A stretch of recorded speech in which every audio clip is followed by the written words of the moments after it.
Welcome to the Poisoner's Cabinet. I'm Sinead. And I'm Nick. And this is your weekly podcast exploring the lives of the great poisoners, macabre murders, and captivating crimes from across the centuries, and creating curious cocktails inspired by the tales that we tell. And it's episode 178. Yes, it is. Yes, it is. But exciting. Into the depths of November we are. Ooh. It's the second. Yes, I know. Is that a depth? It is. It does, because spooky season feels so long ago now. It is, but we're still surrounded by pumpkins. Yeah, I see. I'm not taking those down. Yeah, so the little pumpkin-y shenanigans going over there. So. I've been very busy. It's no excuse. And I didn't want to take them down. I wanted to carry on forever and ever and ever. In my mind, it's always spooky season. It is. Well, now we just go into winter with winter ghosts. Yes, right. Different from pumpkin ghosts. Rotten pumpkins. I did get, the pumpkins I had last week. I started carving frantically on Halloween to put outside, and one of them was not going well. Slightly past their best. It's slightly I fucking persisted, and that bastard is out there. Poor hedgehogs. Just dead throughout Canterbury. Yes. No, the hedgehogs, they don't die. But they just suffer horribly. Yes, they do. Don't leave your pumpkins out for hedgehogs. They eat them, but then they get all cold and dehydrated before they hibernate, and then suffer through hibernation. You don't want to be cold when you're hibernating. No, absolutely. No, so that's a lesson for all of you out there. Says you who's left your pumpkins outside for the hedgehogs. No, I didn't leave them outside for the hedgehogs. There's no sign out there this year. You just left them outside. If a pumpkin gets them, it's their own stupid fault. No, they're going in the bin. Leave me alone. I don't like this line of questioning. Do as I say, not as I do. Exactly, yeah. Don't do as I do. God, no. We learned nothing from this that. podcast. We'd be spelling weird stuff and not being able to count. How are you, anyway? All right. You're good, are you, Nick? I won't go that far, but you're all right. You're struggling through. Struggling through. I know. It's been a tough week for you. It's been all ups and downs. Well, we're all here for you. Oh, how kind. Yeah, we all love you. We support you. Do any of you work for the Halifax? In which case I hate you. Them specifically. The person was listening to this, was about to put down the beverage and just like go, I can help. Oh, wow. Especially if you work in the mortgage department. Yeah, it's not going well, is it? This is a fresh drama that's being played out. Could turn into a true crime story in itself. Absolutely. Yeah, no, indeed. We are here for it. It's soon. It's coming soon. I'm going to stop saying that because I've made many predictions and my work as a psychic is not going well. Not going well. No, not at all. But I'm sending out positive vibes and I'm giving you drinks. That's what I need. Yeah. When you get upset, we share wine and dinner, and it's lovely. I mean, it works out great for me.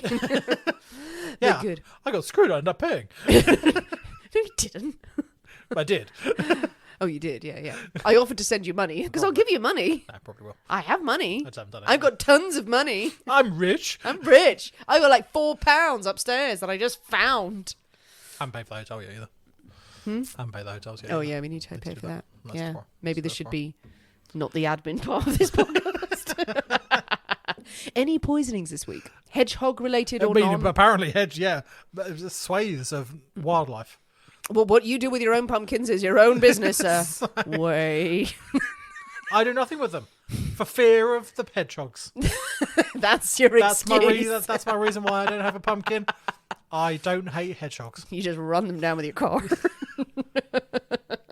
No other poisonings, and we'll see how the hedgehog population has been decimated. Exactly. I do have a big fat hedgehog, but they're in the back garden. That's right. No pumpkins are out there, but the little hedgehog comes snuffling out every now and then. He's lovely. Because they only have like a 3-meter radius their entire life. Shut up. All right. What I haven't. Sinead's garden can't travel. Yes, it's nice back there. There are no pumpkins. Don't act like I've left a trail of pumpkins to a mass hedgehog grave for them to tumble into. Yeah, it's well lit. It's got little candles going towards it. Big sign saying hedgehogs this way. So you really went for it this year. Exactly. Yeah. Well, that'll teach that hedgehog that wouldn't let me pet it once. Well, speaking of hedgehogs. mainly hedgehogs. Mainly hedgehogs and what we do with our pumpkins. I think it is time for us to thank our delicious Patreon subscribers. Oh, we certainly should. First of all, this week, I think she knows what to do with the pumpkins. We have Arsenic Delia. Arsenic Delia. Poison pumpkins aplenty. And thank you to Hesper Wells. Another good name. Good, yeah, absolutely. Arsenic Delia and Hesper Wells. I think they fight. Do you think they're on both opposite sides? I think they're both villains, but they're in rival gangs. Oh, okay. Right. Yeah. Arsenic Delia weirdly has a gun. Yes. Never poisoned anyone in life. No, I know. She's like, my parents had high hopes for me. I prefer the quick route. Whereas Hesper Wells, she strangles people. I don't know why I went there. You heard it here first, everyone. Yeah, I just picture her like just tightening a rope, Okay, harsh around tiny hedgehogs. She got a gallows for her hedgehog. She metes out justice. Street justice. Street justice for the hedgehog. We don't know. Hedgehogs could be bastards. We don't know. We've never tracked them down. Yeah, I'm not quite sure how we got to this stage. Thank you, beautiful, delicious Patreon subscribers. You're very, very sexy, very, very sexy people. We've had fun over on Patreon. We did round off October with not one, not two, but five haunted venues. Haunted venues. The top 5 haunted venues. Well, they're international. Yeah. So you come to going. No, it's not top 5. In no particular order, but those are my favourite international ones. Right. But I encourage people to send me suggestions of more. Next year's list could be completely different. See if people can change your mind. Well, exactly. And also these haunted venues need to up their game. Yeah. Very precise judging criteria every single year. Yes, apparently so. But yes, it was very good fun. We've also this month put out a little extra content for Spooky Month. We do have some recipes coming out, actually. So, a recipe. I'm looking forward to this. Yes, I meant to do that a few days ago. Yes, I have been so busy. I promised a sample, but nothing has arrived. No, Ben ate it. So, yeah. So as far as I'm concerned, it never actually happened. Yeah, well, you don't like pumpkin spice-based things, so we thought you would have thrown up in your mouth. So we ate the entire pumpkin spice latte loaf. Oh, that does sound horrible. To us. Oh, no, it's delicious. No. You like a carrot cake? Meh. Don't go, me. Do you like carrot cake? Yeah, I like it. Yeah, it's like carrot cake, but better. Meh. Well, the recipe will be out soon and people can bake it themselves, and hopefully I should have some footage for you. It was just me shouting at my husband to bake. I thought it was charming. Bake faster! I thought it was charming at the time. It could come out as, no one should see this. Lest the lawyers get involved. Abusive. It's a fine line, really, isn't it? If this podcast has taught us nothing.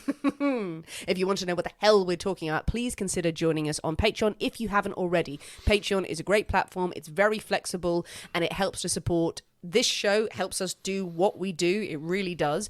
And also Patreon supports loads of artists out there. So it's really worth looking into, dip your toe into if you wish to, at patreon.com/The Poisoner's Cabinet.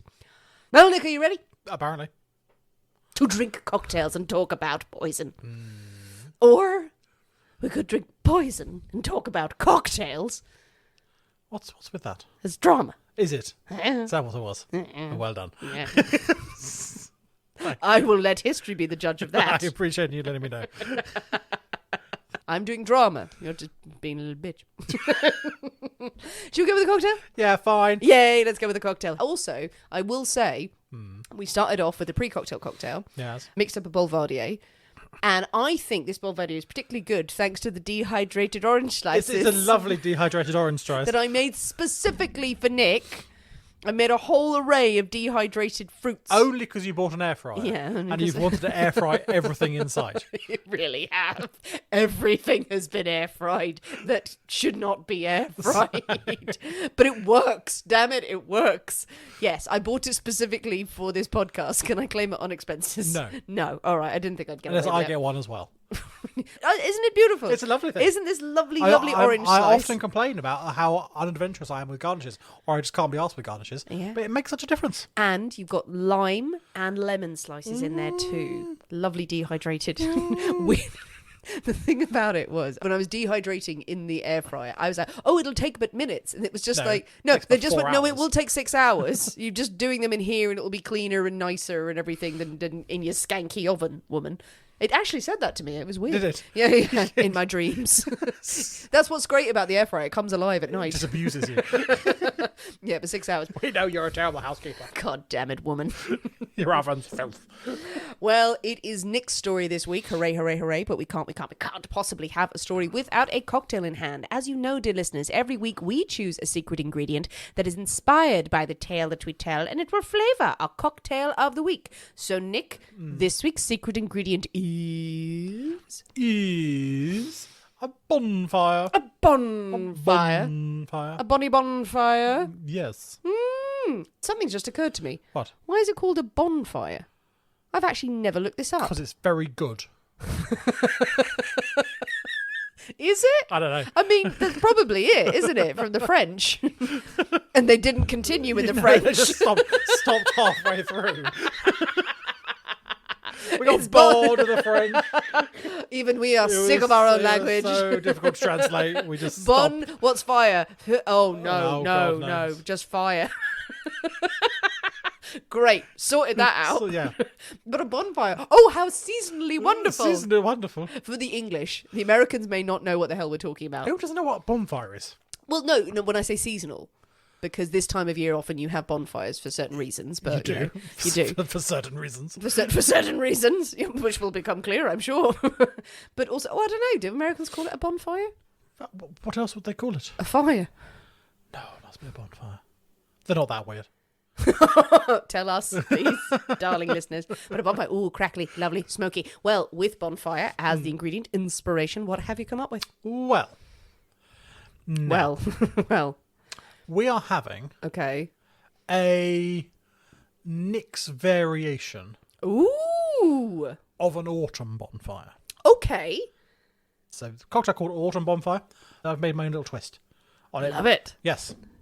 How many dehydrated orange slices will there be? Oh, at least 12. Oh, nice. Excellent. Yes. I may come up with a different name because I have changed it, so I might come up with a Oh different no, name. it sounds very delightful, but I'm sure it will be. Well, I think it is high time for us to kick leaves into the poisonous cabinet kitchen and shake up a storm. So we'll see you in a minute. We'll see you in a bit.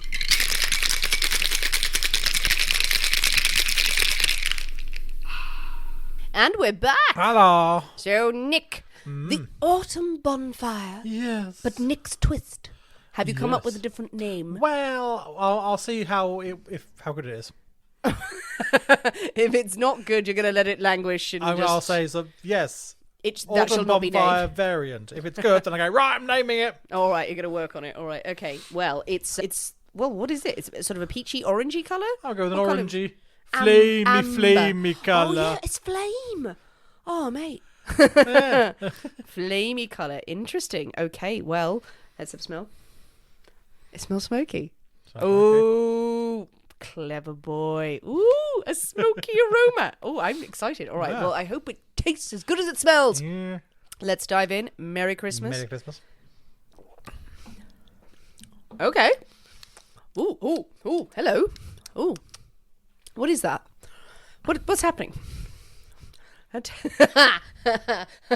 Okay, I'm going to say something, Nick, and it's not the way it sounds. Well, that's always encouraging. Okay, it has a blue cheese taste to it. Do you Yes. get that? Have you Well, put blue cheese in? Obviously, because why And wouldn't there be? I'm not opposed to it It's got a blue cheese taste to it. because it's got a smoky taste, aftertaste. A lot, definitely something smoky in here. I don't think it's mezcal, but there's something smoky. Is it Lefroy? It is, yes. Yes. I know you have an Islay and I know you have Lefroy. It's the only one I've got. So I know, exactly. So it's an Islay whiskey, but it's got a sweetness behind it as well. I'm sorry, it's reminiscent of a good blue cheese. Too much sweetness. Too much sweetness. Yeah. All right, second sip here, okay. No, I don't mind that at all. It's very interesting. It's weird. It's weird. Is not generally what you want to go for. No, but it's good weird. Because I would still drink this. I'm smiling a lot because You I'm are. like, oh, it's just Okay. weird. Okay, I've no idea Okay, so what give me else some is in other, this. apart from the Lefroy, give me some other thoughts. Okay, so smoky. So there's some sweetness in. So is there a type of syrup in there? Is there a syrup? There is a type of syrup in there. Is it just sugar syrup? Nope. A flavoured syrup? It's not cinnamon? No? Nope, nope, nope. Honey? No? Honey. Oh, honey. Oh, It's a hello. honey syrup Hello. going on in there. All right, honey and whiskey. Great. Makings of a good hot toddy. What the fuck else is in here? I don't know. 3 other things. 3?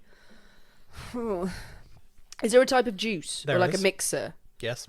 Orange juice? Nope. Apple juice? Mm-hmm. Why am I doing so well? What's happening? Apple juice And blue cheese. and blue cheese. A nice roquefort. Yes. Yeah. all mixed together. Can we have crackers? There's no blue cheese anywhere near this. And yet you have concocted something, Unless you've sir. been storing your blue cheese next to the ice cubes, and they have taken on an aroma. Yes, I don't because know. I love a frozen blue cheese. I don't know, you're Obviously. weird, so- Yes, I am. I like this. Let's all have frozen blue cheese lollipops later. Okay, 2 more things. Oh, I don't know. I really don't know. Something else fruity? Ish. Lychee. No. Orange? Think autumnal. Oh, hazelnuts. Yes, very fruity. Yeah. I'm not saying it was a good idea. Autumnal apple? Calvados? Calvados. Ah, yay. 2 weeks in a row, bit of Calvados. 2 weeks in a row. I love Calvados, and Yeah. I have never found it. One more thing. One more thing. Okay, is that fruity? That is fruity. Oh, That Triple has sec? a fruity twang. triple Not sec? entirely fruity, but there's definitely a fruity theme. Triple sec? No. Right, third time wasn't going to work, was it? Right fruit, different thing. Oh, orange. Orange. Orange. This is painful now. Orange bitters, orange Cointreau, Grand Marnier. Grand Marnier. I did actually guess everything this week.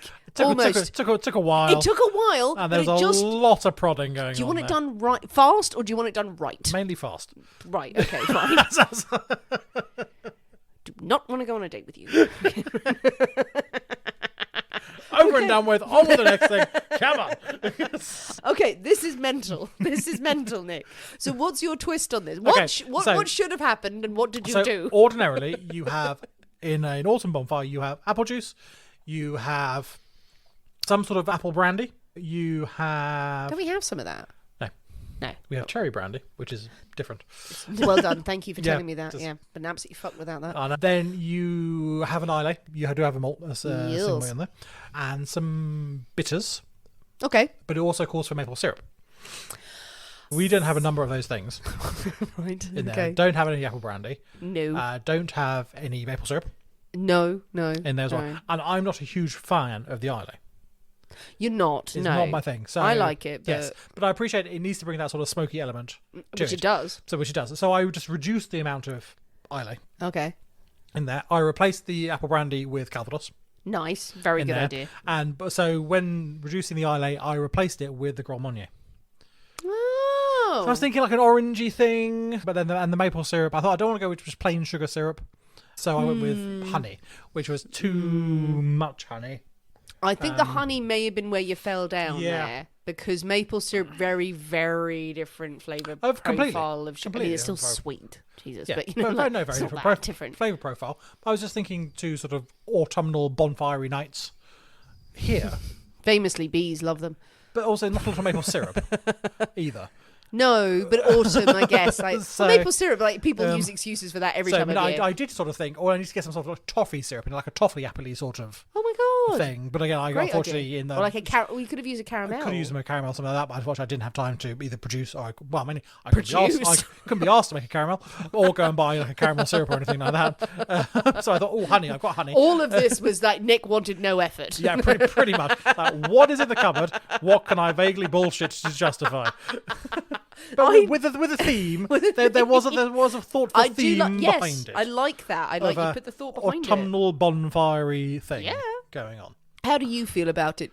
Truly and truly. Truly and truly, I mean, it's perfectly drinkable. Absolutely perfectly drinkable. Would I say I really want another one of those? No. Would I try it again but tweak it? Yes. See, I'm tempted to do that at the drinks break, Yeah. much as it may kill us. But I'm thinking actually reduce the amount of apple juice, yeah, reduce the amount of honey. yeah, Um, I would up the islay. Wow, sorry. so There's not a sentence you should say. Up the islay.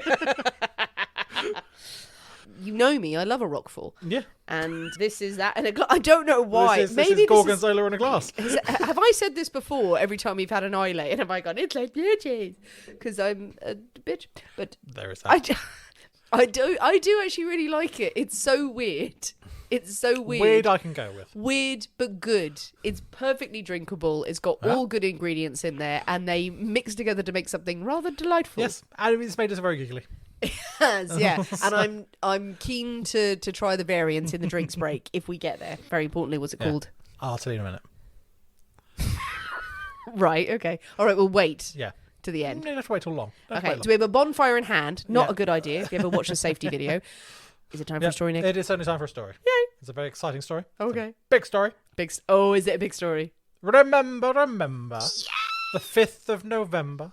The gunpowder treason and plot. I know of no reason why gunpowder treason should ever be forgot. Yay! And also I say, I do like gunpowder treason and plot as a name for a cocktail. Oh, that's So it. that's why I left it for a moment. That's why I thought gunpowder treason and plot. I like that. Gunpowder treason and plot. Perfect. I like that as a Absolutely name. love it. I am happy. I'm fully aroused. Good. It's great. I'm glad. And I'm so happy because we're going to hear about the gunpowder plot. The gunpowder plot, absolutely. I mean, yeah. if we're not, that was a really weird setup. A really weird entrance to that one. So this is the story of the Gunpowder Plot, the failed attempt in 1605 to assassinate James I and blow up Parliament. Oh. Now, many people will have heard of the Gunpowder Plot and of Guy Fawkes, who of course is the man who is famously associated with it. Oh, he is. But not everyone really knows the details, No. perhaps behind it. So on the 5th of November, people in the UK, I think it's the UK, not it? Some Commonwealth countries. Yeah. So celebrate the failure to blow up Parliament.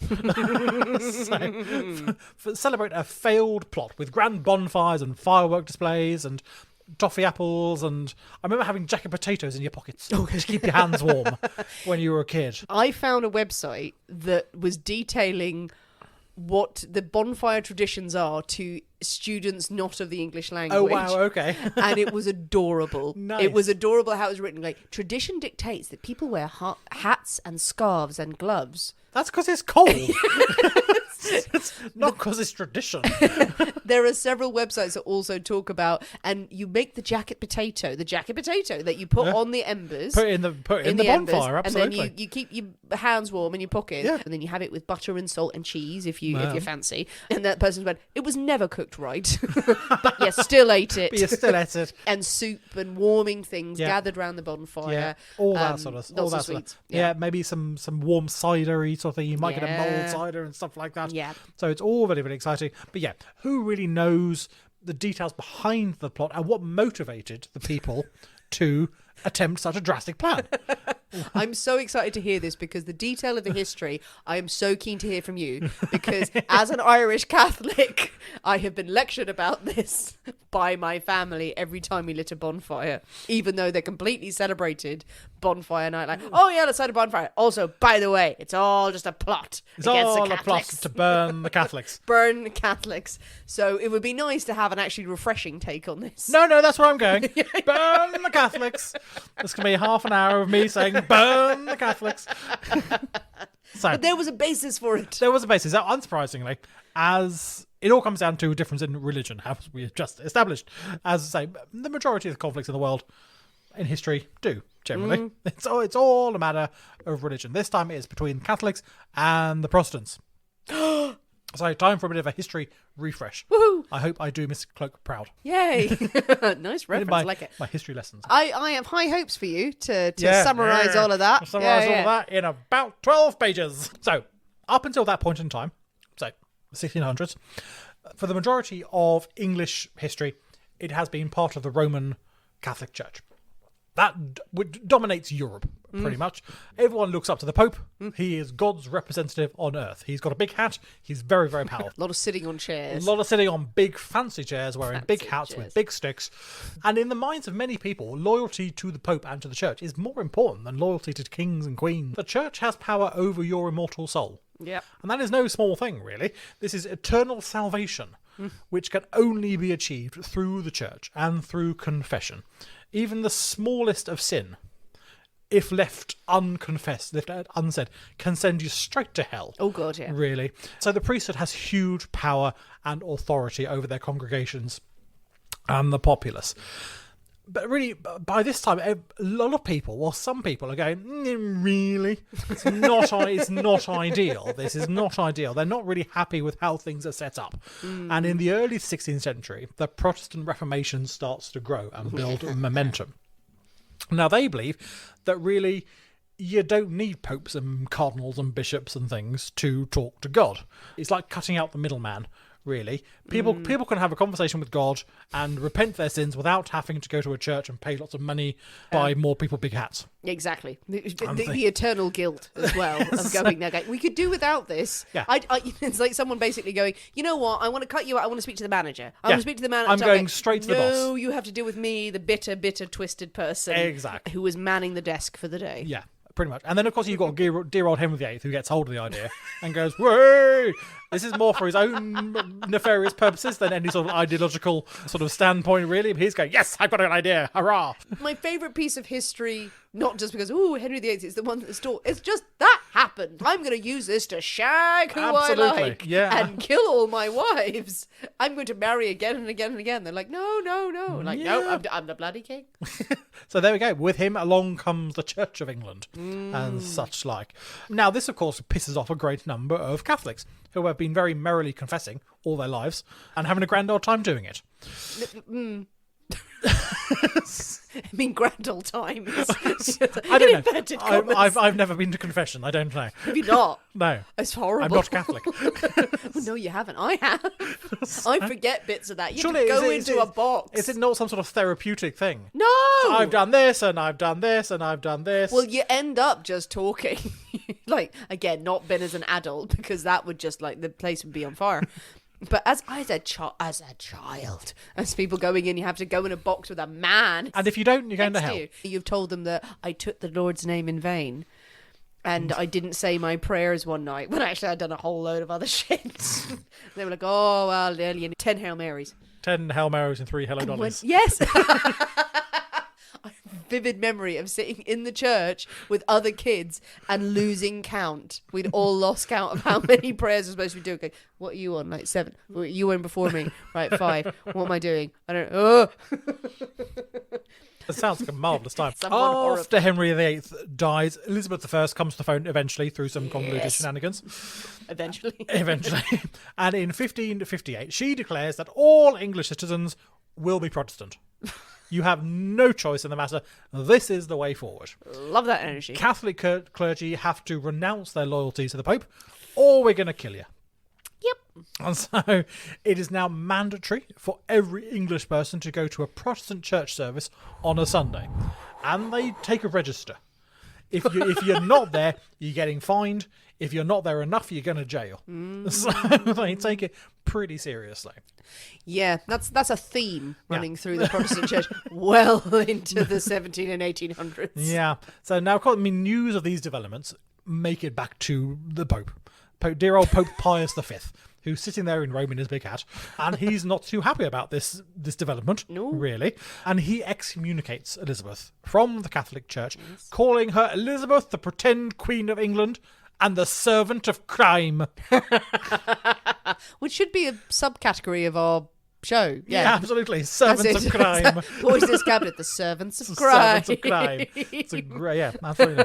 Love it. I mean, we like Elizabeth. I mean, she did some weird stuff, but also, yay.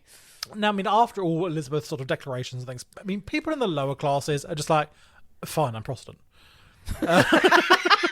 Really? That's a very good way of putting it. What are we today? Oh, we're Protestant. Yeah, it's okay. Yeah. Are we still poor and starving? Yeah. Exactly. We would be. They can't afford to pay the fines if they don't go to church, so they go to church. They've got a hard enough life as it is, just generally surviving. They don't need the aggro. We're Protestants. Okay. Yeah, but at least at Catholic Church, you've got wine and biscuits. You get wine and biscuits at Protestant church. Do you? Yeah. When? During the communion. I've not been. I don't know. You still have communion. But it's communion. Yeah. The whole this converts into the flesh. And all, it's just like, this is a biscuit. Well, why would you do it then? It's representative. It's representative. It is symbological. Symbolic was the word I was going for. Symbological. The priest is up there. It's symbological, people. Yeah, it's a symbolic thing rather than a direct. This turns into the body and blood of Christ. It's transubstantiation. Transubstantiation. Yeah, none of that. None of that. But for many in the upper classes, in the fancy classes, they're not so keen on this. They have a bit more luxury. and they think, no, we want to pray to who we want to pray to. How dare you choose our religion for us? Also, many of them have spent a small fortune supporting the Catholic Church, sort of building churches, building chapels, ensuring that priests pray for them, that monks are chanting for them, and all this sort of thing to ensure that they go to heaven.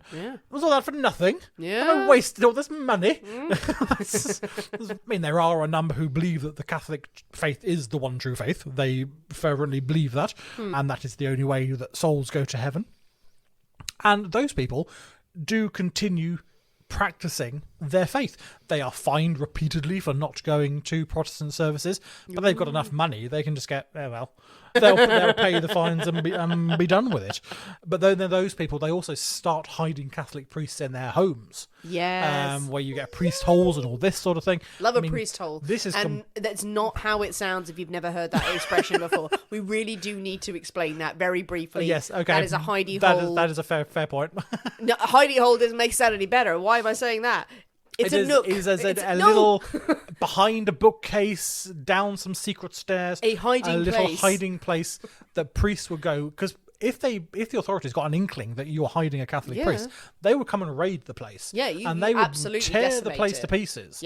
So some of these are really cleverly hidden, sort of behind water closets and up chimneys and all that sort of stuff. And the tiniest spaces that these priests sort of folded themselves into to escape. Because if you were caught, the priest was killed, then pretty much the whole family was executed as well. Absolutely. For sort of treason going against the Queen. That's why it's so special when you find a place, I'm sorry, but with a priest hole. It's like, it's not how it sounds. A priest nook. No, that's worse. A nook's cranny. No, what? Many families, sort of in fear of their lives, they leave England. They flee and they go and settle in Flanders. Oh, right. It's safe over there, and we'll just watch and see what happens. Elizabeth dies in March 1603.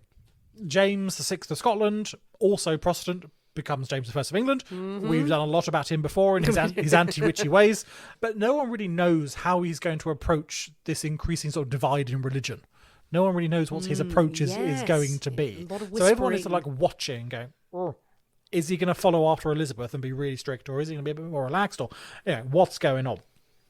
Shortly after James takes the throne, a chap named Thomas Percy manages to wangle himself an audience with the new king.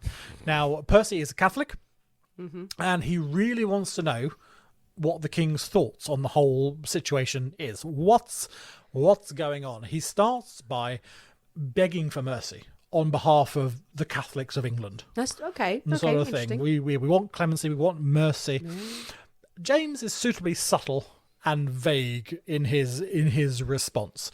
He doesn't promise anything, but he does tell Percy that he has nothing against Catholics. I have no issue with you doing what the hell you want. Percy probably takes a lot more away from that comment than he maybe should have done. Well, James I famously did sort of flip-flop, kind of was just I'd say not flip-flop, he was being a politician as well as the king. I think also he did actually generally not really care. We didn't give a shit at about the beginning. If people are Catholic or Protestant, and I don't really care, it doesn't bother me. He made a lot of promises to a lot of people, going like, Scotland, I'll definitely come back and see you all the time. Didn't. So I mean, Thomas Percy leaves this meeting going, yay, the king loves us. He tells everyone he meets that the king is on the cusp of repealing all of Elizabeth's anti-Catholic laws. Okay, that's a bit much. He's really sort of taken the positives out of this meeting. I just felt it. I just felt it in his presence. I mean, no one has to worry about being persecuted for their religion anymore. I mean, some people take this even further and they become rather optimistic and believe James is going to convert to Catholicism. James is going to convert and then the entire of England will become Catholic and hurrah and all will be well. And it's like, maybe. So, maybe not. But for about a year or so, Catholics in England are able to live a relatively normal life. The fines stop. They stop collecting the fines. They stop ransacking people's houses, searching for holes. It's never not going to be funny. So all this is called off. The laws are still in place, but they're just not enforced. Hope is there that things are going to get better and things are going to be great. We and have our one the true king's God. on our side and all this sort of stuff. Now James is sitting there really waiting to see what Parliament, how they're going to react. Now Parliament are all entirely Protestant. Oh yeah. He's going, well, I'll see what they say before I take this any further. It does not go well. In the summer of 1604, Parliament finally notice that the Catholics aren't being persecuted. What's going on here? This won't do at all. How many Catholics were burned this year? This is not acceptable. No, what? Not acceptable. They're just walking around willy-nilly. Yeah, and many believe that this is a threat to England. It's got sort of the same sort of thing as Literally. like McCarthyist sort of communism. Well, yes. If they aren't stamped out, then they're going to rise up and take over, and we're done for. I mean, I don't want to jump ahead too much. So yeah, if we don't deal with this now, there's a threat to everyone. And Parliament Is there? Parliament starts pushing the king to start reinforcing Elizabeth's laws. You need to get a hold of this. Yeah. You need to start getting your anti-Catholic hat on. It's a big. No, it's not an ostentatious It's a very, hat. very simple hat. It's a very simple white linen horsehair hat. Exactly. Very scratchy. On the Catholic side, adorned with jewels and feathers, but you'd have to feel guilty about it. That's it. But it looks fabulous. But it looks fabulous, indeed. So again, Catholics' homes are being ransacked, looking for hidden priests. The fines start mounting up. Now, the Catholics in England, they had been used to living under this oppression for many, many, many years now. Yeah. But what is now really pissing them off is that this time there was that sense of sort of false hope. That they had been led to believe that all was going to be well. James was on our side. It was all going to be great. But now he's betrayed us. The king has betrayed us. And it is enough for many people to want to kill him. Yeah. And a plot is hatched. So now today, Guy Fawkes is the most recognisable name associated with the Gunpowder Plot. I've written Plat. The Gunpowder Plot. Just gonna say.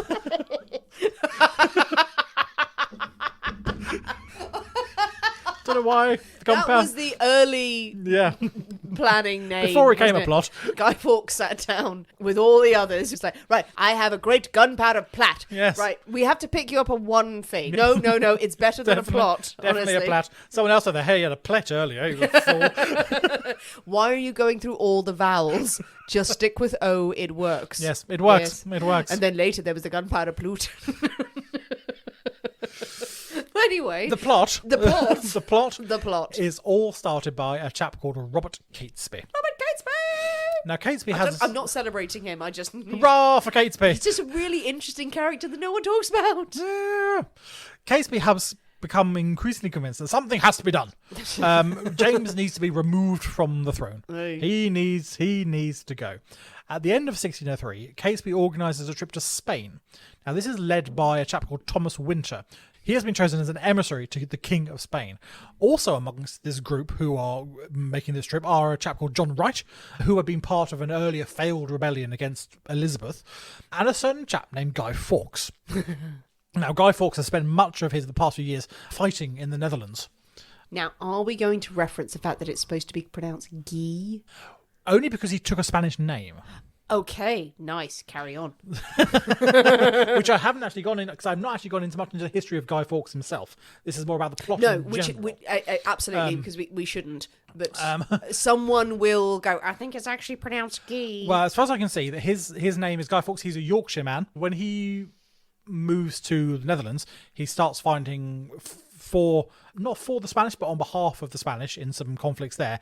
And he takes the name Guido. So I think that's where that comes from. Nice. I could be entirely wrong on that part, but that's what I understand from what I've read. It's reference to anyone who was about to type there. All right, but we're going to carry on calling him Guy Fawkes. I'm going to call him Guy Fawkes. That's what I've known all my life. All of that. He had multiple names depending on where he was in the world. He was one of those guys. He was such a gap year student. Yeah. He was walking around going, yeah, my name's Guido. No. But he fought on behalf of Spanish for many, many years, and he actually had an excellent reputation. He was a skilled soldier, a military man. He really knew what he was doing and had been part of many, many successful battles. So this group, they went to Spain. Now, Spain at the time is considered the defender of the Catholic faith. They are there to defend the church.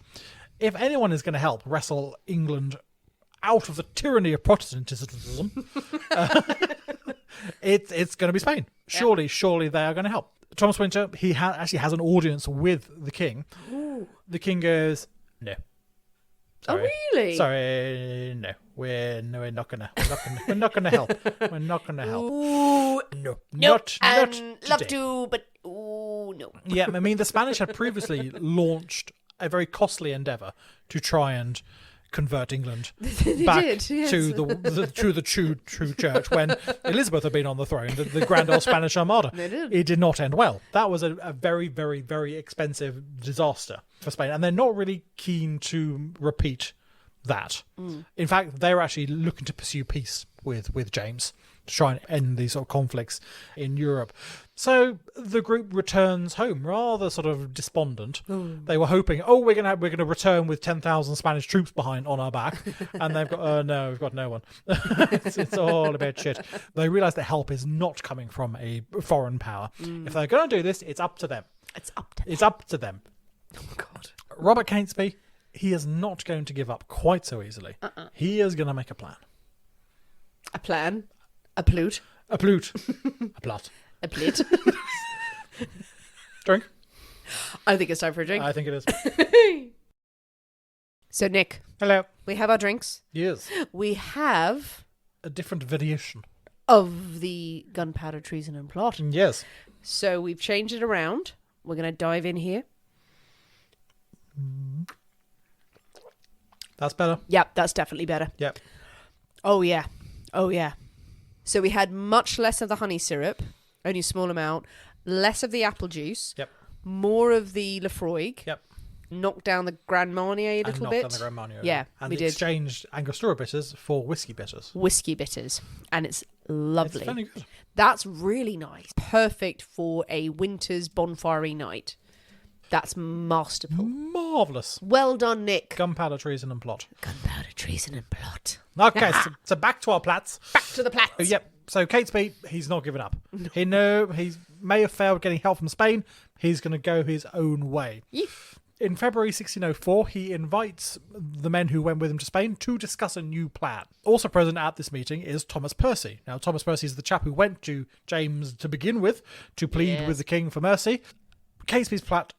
I cannot say fucking... for the rest of the time, it's going to be a plat. A plit, a plute, a plat, a plute. Catesby's plot is laid before them. They are going to blow up the House of Lords during the state opening of Parliament. It's bold. It's bold. Ballsy. You lay that on the table. We're like, we just thought we'd have a slight protest in the street, Yeah, but I like your style. Yeah, we've made some banners. so I mean, in one swoop, they are going to take out the entire Protestant leadership of the country. Yeah. Because the lords are going to be there, the king's going to be there, the heirs to the throne are all going to be there. So yeah, they're going to take out the lot, leaving it entirely open for a Catholic restoration. Yeah. So the plan was to put James's daughter on the throne. She was like 6 years old at the time and entirely manipulatable, they thought. They could get to do whatever she wanted, whatever they wanted. So she could go, yes, fine, Catholics, can I have my doll now? She's just a girl. She's just a girl. She doesn't know what she's doing. Yeah. Lovely.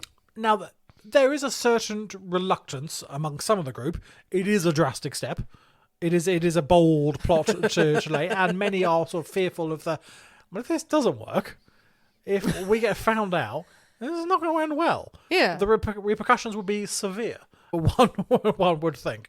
Yes, but regardless, the repercussions would be severe. Yeah, so in for a penny, in for a pound. Well, Catesby is a convincing speaker. He is a good orator. Yeah. So he convinces, if we want to do this, this is the only way. If this is the goal we want to achieve, a Catholic England, then these are the steps we've got to take.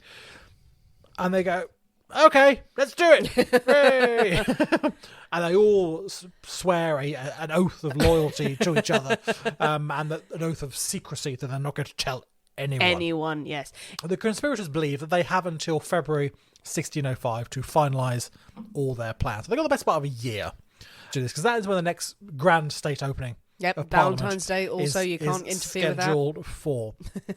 In June 1604, Thomas Percy is given a position in the Band of Gentlemen Pensioners. Lovely. Now, this is a mounted troop of bodyguards Mounted. for the king. Mounted on the priest's hole.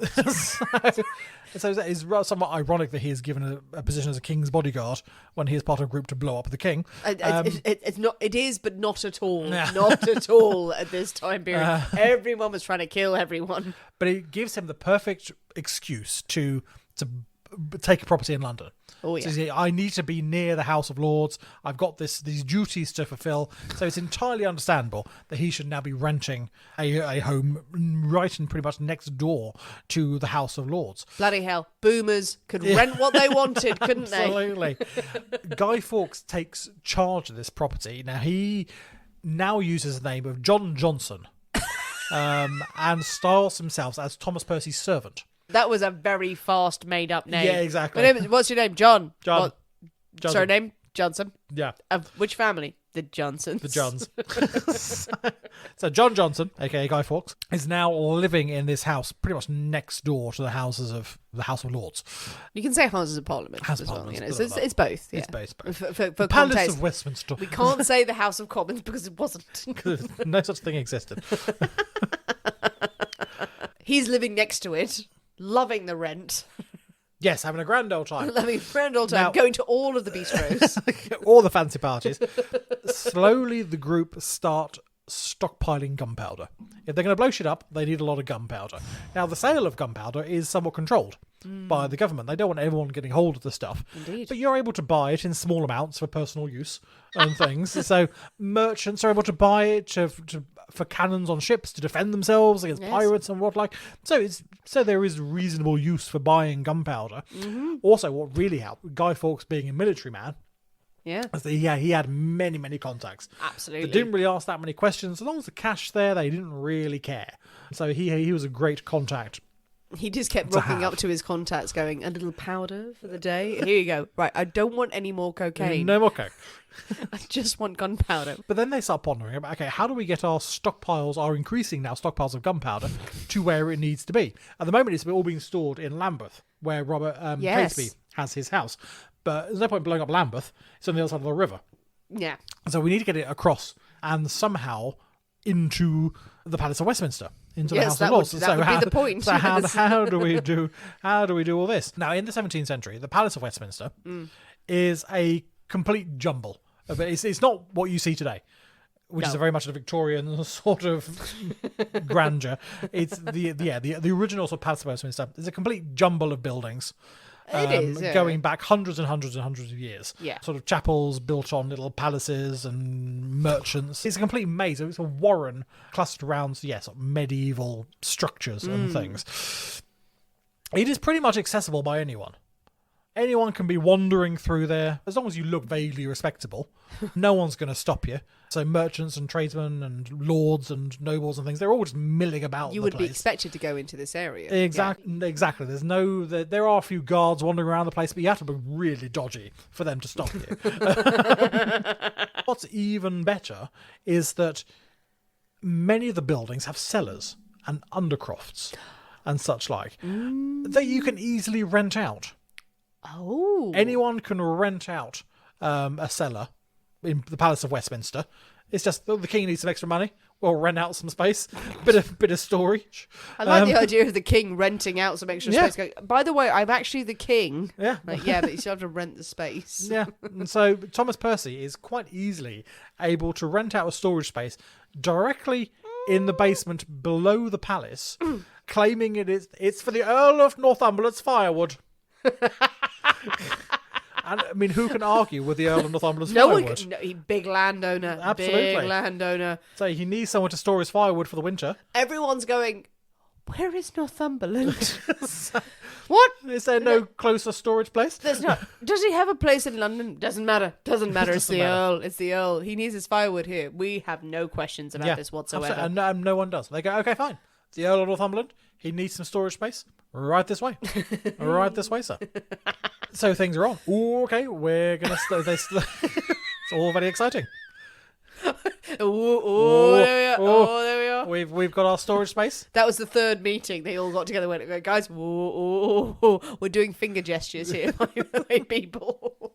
They start moving the gunpowder from Lambeth across the river under the shadow of night. They row across the river and start stashing it in this storage space. It was disguised by piles of wood and such like. It's not that obvious, but they start stockpiling the gunpowder under the palace. Then in December 1604, it is announced that the opening of Parliament has been delayed. So it was scheduled for February 1605. Plague has struck London. The plague has been cropping up, and people go, no, we don't fancy that. I don't really want to be in London when there's the plague around. So they decide to delay the state opening of Parliament. Get the plague out of the way. Let it kill the poor people. Pesky plague. Once it's run its course, then the fancy people will come back and we can do all these grand openings. So it's pushed sort of sometime in the autumn. We'll open Parliament at that point. We'll work it out then. We'll work it out, exactly. We'll work it out. Let the plague work itself out by killing masses of people. Absolutely. It's fine, as long as it doesn't kill the rich people who are now out in their countryside, enjoying their country homes. So now this delay just gives the conspirators more time to stockpile more gunpowder, to move all their supplies and things into place, but also to increase the number of men who are part of this conspiracy. So the number of people who are involved starts increasing. Now, these are all people who are incredibly determined to make this plot work. Yeah. They're absolutely devoted Catholics. They want this plan to succeed. They include chaps like Lord Mordaunt, who, like Fawkes, was a soldier, good connections for supplies of even more gunpowder, which was grand. Then you had Robert Winter, John Rant, Christopher Wright, all devout Catholics whose families had suffered horribly in the past with anti-Catholic sentiment. They were all there willing to do whatever it took to bring Catholicism back. One maybe slightly less willing participant is a chap called Thomas Bates. Now, Thomas Bates is Robert Catesby's servant, who one evening just overhears some plotting in the next room. I don't know if he's there at the door, and then someone opens the door and goes, you. And well, I heard a lot of stuff about you going to Mordor or stuff, but I don't really mean anything. Yeah, and he is sort of sworn to keep the secret or forfeit his life, basically. So you will join our conspiracy and be entirely a participant, or we're going to kill you. So he doesn't really have a great deal of choice in joining the conspiracy. By October 1605, the plan has been finalised. The state opening of Parliament has been confirmed. It is scheduled for November the 5th. It's going to go ahead. Plague has run itself out. The gunpowder is all in place. It's all stored down there. Guy Fawkes, he is going to be the one who lights the fuse and then scarpers across the Thames and makes his escape. He is the man designated with the job. However, just days before, on October the 26th, the brother-in-law of one of the conspirators, a chap called Lord Monteagle, receives an anonymous letter. The letter reads, "My lord, out of the love I bear to some of your friends, I have a care of your preservation. Therefore I would advise you, as you tender your life, to devise some excuse to shift your attendance at this Parliament. For God and man hath concurred to punish the wickedness of this time. And think not slightly of this advertisement, but retire yourself into your country, where you may expect the event in safety. For though there be no appearance of any stir yet, I say there shall be a terrible blow this Parliament." The person reading that goes, "What?" Guess what? And so, that's what they mean. Going there. Just say, "They're going to kill you." They're going to kill you. So, my lord, I really like you. You're my best mate. I don't want you to get blown up. Therefore, please go away. Go away. Don't go to Parliament. Don't go to Parliament, because some evil men are going to punish the wickedness. Don't ignore this letter. In old-timey speak, that's what it said. That's what it said. It absolutely. also was a little bit convoluted as well. A lot convoluted, as all writing was at the time. As it was, because we don't know who's reading this. I don't want to tell you exactly what's happening, but this is exactly what's happening. Yeah. Monteagle, he hands the letter over to Robert Cecil, who is James I's chief minister and sort of spy master. We have met him before. Yeah. Now, Cecil has heard some rumblings Rumblings. about a plot somewhere, what's going on, but he has no idea the details or anything like that. So he decides to wait and see what happens, what plays out, really. Okay. Now, the king at this point, he's away hunting in Cambridge. Lovely. A grand old time. He returns to London on the 1st of November, and as soon as he returns, he is shown this letter. Now, the king is somewhat more alarmed than Robert Cecil seems to be, and immediately is convinced that they're trying to kill us all. And he instructs that they need to search the palace. We need to find out what these conspirators are going on about. So they do. A huge search is organised. Guards hunt top to bottom. They report back, I didn't find very much. Loads of stuff down there. There's loads of shit going on down there. We don't think any of it is a problem. No problem. We did Really? find there was a chap called John Johnson. He was down there. He was down there. He's a servant for Thomas Percy, though. Yeah. We know Thomas. We know Thomas Percy. Servant for him. All fine. He's just stacking up firewood in some barrels. It's good. The name Thomas Percy starts ringing alarm bells. So, well, we know the name Thomas Percy. He's known as a bit of a Catholic agitator. So obviously the king has met him before. So he's known as a. This is not good. The king thinks, can we search a bit more? Can we be a bit more thorough in our searching? So another search is carried out the next evening. That evening, Chief Guard Thomas Knivett leads his men back into the Undercroft. Strangely, the servant is there again.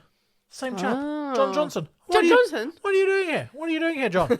This time he's dressed in a dark cloak. He has riding boots and spurs on. For God's sake. As if he's looking to get somewhere quick.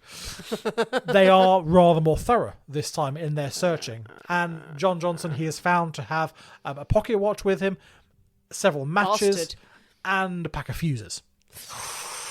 They search more thoroughly through the firewood. And they find 36 barrels of gunpowder. That wasn't here yesterday, surely. I think it was. Really was. You didn't really check. Really was. No, don't Guy look behind the Fawkes curtain. Is arrested immediately. Guy Fawkes is arrested. He is brought before the king. The king is amazed that anyone would have the audacity to try and kill him.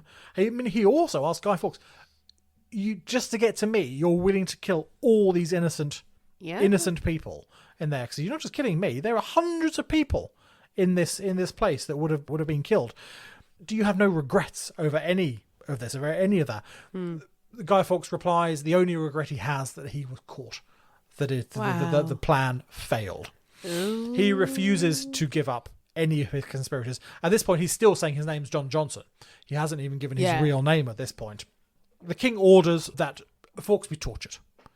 We need confession. We need interrogation. We need names. Names. Exactly. Oh. He is taken. He is suspended by manacles. He's put on the rack. His arms and legs are stretched until they pop out of sockets, and all sorts of horrendous things are done. He's tickled with cushions. Eventually, he does indeed confess. And he gives the names of others involved. And you can actually see his written confession. Yes. Still. And you can see how he signs his name. Oh, It's not nice. Obviously, this is a man who is in a lot of pain and has not had proper now control of his limbs because he can't even write his own name properly. Oh, man. While all this is going on, the rest of the conspirators are there on the run. Already, they know the Fawkes has been captured, has been found out. It's only a matter of time, really. So they need to leg it. Right. Greg. Robert Catesby begins to announce to all the villagers that he passes through, the King James is dead. King James is dead, he announces as he goes. King James is not dead. He calls for Catholics to rise up and reclaim their rightful place. The king is dead. Join me, we'll take London. They ride from town to town to town. But instead of this huge army that they expect thousands of people to rise up and join them to restore Catholicism. They've got about 40 men. Riding around and something like, yes, I'll do it. Yeah, they gather about 40 men to the cause. And he's there going, Well, it's not quite what I imagined. That's shit. Sorry. Okay. And in a fantastic twist of irony, as they prepared to make their stand, Catesby and his men managed to blow themselves up using their own gunpowder. Now, apparently, without Guy Fawkes' expertise or the slightest bit of common sense, they believe that in order to dry out this damp gunpowder, they should lay it in front of a fire. Jesus Christ. What? To dry out this gunpowder. So I didn't know this. What? Yeah. No, neither did I until I started researching. Obviously, the barrels got a bit damp on their trek and things. They just put it next to some fire. So we take the gunpowder, we put it in front of the fire, Jesus. dry it out, and then we can use it in our guns and our pistols and all such like. Unsurprisingly, Oh my God. it explodes horribly. Causes serious burns to a number of the men, blinds one person completely. No, it's not funny. But It's not. God. It's not funny, but it's also really stupid. It's also like they've got the 40 men who have staggered forward. Like, we'll do it. Okay, it's the best we can do. Let's dry out our gunpowder and then blow their faces off. Yeah. Now this tiny army is now burned and tired and on fire. It's quite scary, to be fair. One of the men asks Robert Catesby what they're going to do next. He replies, "We mean here to die." Wow. So this is his last stand. Probably not a great comfort to the men surrounding him. Some of them backing off into the woods like, no. On November the 8th, the Sheriff of Warwickshire shows up with 200 men. Now, the conspirators do their best to go out fighting, but they are severely outnumbered. They are not getting away from this. Robert Catesby himself is shot. He crawls to a nearby chapel and is later found dead on the floor, clutching a statue of the Virgin Mary. No, he didn't. Sorry, he didn't. I know it's a lovely so image. The legend goes. It's a lovely image, but no. The rest of the men who survived this brief battle are rounded up. Yes. 7 of them are identified as conspirators in the Gunpowder Plot, and they are tried alongside Guy Fawkes and found guilty of treason and sentenced to be hung, drawn and quartered. On the 30th of January 1606, Everard Digby, Robert Winter, John Grant and Thomas Bates, the unwilling servant, are executed in St. Paul's churchyard. Yeah. They are hung until they're almost dead. They are then released, and as they gasp for breath, the executioner digs a knife into their stomach, pulls out their entrails. Finally, their legs and arms are all chopped off. In theory, while they're still alive, though if anyone has survived any of that previous ordeal, God help them. The 4 quarters of their bodies are then sent to the 4 quarters of England as warning to those who would risk plotting treason. The remaining men are due to suffer the same fate the next day at Westminster. These 4 men, Thomas Winter, Ambrose Rookwood, Robert Keyes and Guy Fawkes, stand on the gallows with ropes around their necks. The crowds are shouting and booing when all of a sudden Guy Fawkes leaps from the platform he is standing on. He plummets down, neck snaps instantly as he goes on the rope. He has escaped the horror of being disemboweled alive. Good for him. Good for him. They still take down his dead body and quarter it for good measure and send it around, along with the other 3 chaps who hadn't been quick enough to follow suit. I mean, I say good for him for Guy Fawkes. It's like, that's a smart move there. Just kill yourself. Really smart move, absolutely. So make it quick, because you know this is not going to be fun. The following year, Parliament passes the Thanksgiving Act. The Thanksgiving Act of 1606, which mandates that by law, all English citizens must pray and give thanks to God that the terrorists did not kill the king. That day became known as Guy Fawkes Night, Bonfire Night, and is celebrated on the 5th of November to this very day. It's the brief, abridged version of the Gunpowder Plot. Gunpowder, treason and plot. Wonderful story, Nick. Oh, it's so good. So the Thanksgiving Act was all about the Catholic attempt on Protestant lives. Guy Fawkes really didn't come into it until, what was it, the 1800s? Oh, I much think later. Yeah, Absolutely. it was not Guy Fawkes night. No. Guy Fawkes was not in it at all. That it is was a much later, in the last sort of 100 years or so, sort of addition. It was a mandate until about the 1800s, and then it was kind of, oh, okay, we quite enjoy bonfire night, and these traditions had sort of sprouted up. At first, it was all about go to a church ceremony. You must go to church and you must listen to why God prevented this from happening.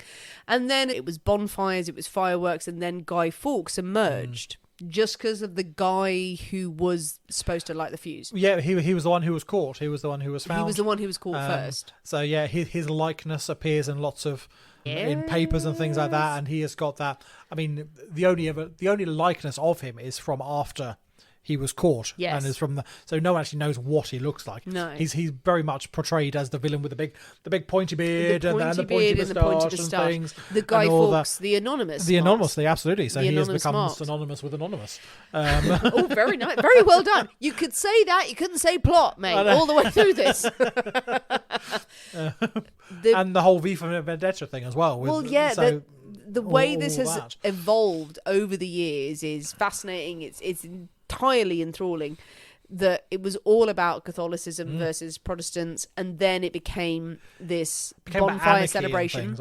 It did, but for many years, it was still it still is in certain countries a celebration of Protestants over Catholics. In England, in the 50s and 60s, it was have bonfire night, kids going out, penny for the guy. So you would get this scarecrow essentially who was dressed up like Guy Fawkes and whatever you could do, and you were getting a penny. And you were going to go and buy fireworks with this. And that's great about the 60s. It's just go buy massive amounts of fireworks and set them off everywhere. It was all in people's gardens, in the streets. You would get the Catherine wheels, you would get the sparklers, you'd be running around and having all of that food and drink tradition. But there was no organised event until everyone went, oh shit, we can't do this anymore. And then a law was passed like, you can't buy fireworks unless you're 18 because a lot of burnings are happening. Yourself up. Yes. But then very recently, the mask, the figure of Guy Fawkes, has now been used by Anonymous. I don't know what the word would be for it, really. That Guy Fawkes has turned into the symbol of anarchy. Yeah, and he really wasn't that. He was just very different. He was just, I don't like the current system. I want to replace it with my own deeply structured system. 100%. He was going to put in a whole other regime. And everyone else, and Robert Catesby as well. So, they were all going to put in another regime. They weren't trying to screw the system to like absolute freedom. But it was a symbol. It's become that sort of symbol of blowing up the establishment and stuff like that, and not really thinking about, okay, what's it replaced with? But as you said, it's credited to the amazing graphic novel by Alan Moore, which is V for Vendetta. V for Vendetta is brilliant. It is a piece of fiction. It's fantastic. I love that. I love the film as well. I actually really like the film. The film gets a lot of bad press. It's not the same as the graphic novel. It's great, and the principle behind it is the same. Well, anarchy is anarchy. That's it. A wonderful, wonderful but there we go. Tale through the history of Guy Fawkes. Thank you for sharing that with us. And anyone who didn't know, there are certain people probably around the world who go, I don't know what any of this was. Because Bonfire Night is such an English I can't thing. imagine this much in the States, really. I can't imagine you do Bonfire Night in the States. Well, in Ireland as well, like you do bonfires and fires around Halloween. Yeah. But you wouldn't... Well, you wouldn't know. In Ireland, you probably wouldn't do, yay, let's burn the Catholics. Well, what we did actually, like living in England as well, but as Irish people, we did bonfires on Halloween. So you sort of do that for the lighting of Samhain and everything. But every year we were sat down and told, like, okay, so Bonfire Night is about this, but also here's the history of why the Catholics are better. Okay, this isn't accurate. None of this is accurate. Yeah. Like, well, they all yell about Guy Fawkes. Here, have this toffee apple. It's lovely. It's grand. If there's a celebration with snacks, I'm there. Well, what do you think, people? What do you think of the story of the Gunpowder Plot? Did you know about the plot? Do you know about the history of it? Was it just a bit of bonfire fun for you until now? Tell us what you think. Jump on the comments of this episode on social media or wherever you listen to your podcast. Tell us your thoughts, your theories, your feelings, your more stories that you'd like to share. Your stories of bonfire nights. Yes. That would be nice. But most importantly, while you do so, you must mix up a gunpowder treason and plot. Gunpowder treason and plot. But Nick's way. Yes, we have written down our version 2 recipe, so that will be out on Friday. So definitely give it a go. You can look up the autumn bonfire as well. The important thing is to drink. The important thing is to drink around a big old fire. Indeed. And tell us the snacks that you enjoy around a big old fire, and if you're having a bonfire night this winter. Thanks for listening, guys. We have been the people inside the poisoner's cabinet. We will see you next week. And remember, your loved ones are trying to kill you. Bye.